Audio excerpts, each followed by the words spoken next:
The new tower at Presbyterian Hospital was really the culmination of many years of earlier projects that went into the campus. It's in a really urban environment, and it had a lot of elements that needed addressing over the years.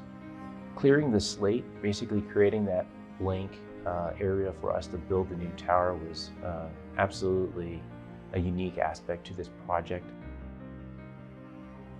We realigned the entry into the campus. That was one of our initial elements, to streamline access to the ED and make it easier for public and patients and everyone else to arrive at the campus.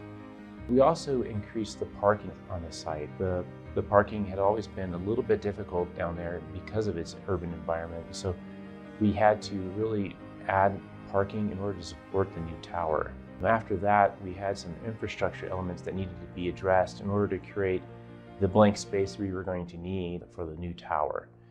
In order to create that, we really had to remove and relocate most of the infrastructure and utilities that ran in and fed the existing hospital. Once the utilities and infrastructure had been relocated, we then had to deal with the many years of existing buildings. Some of the buildings in the area that we were planning to build the tower dated back to the 1960s and even earlier.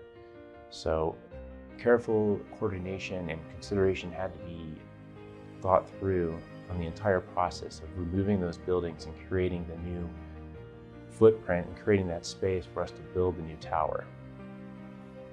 One of the major challenges we faced was connectivity. We really needed to create a new tower that would sync up and work with the existing campus.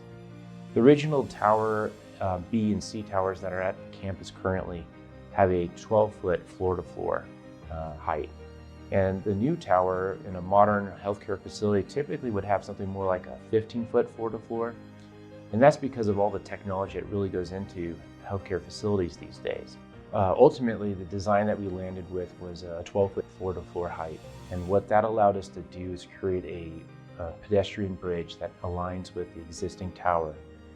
This allows the Code Blue teams to basically have direct access to our new tower and be able to reach a patient that's in distress. As a member of this community and also a principal, I'm proud that our team has been able to bring this tower into existence, and I think it's going to be a wonderful experience for our members of our community as it serves them years to come.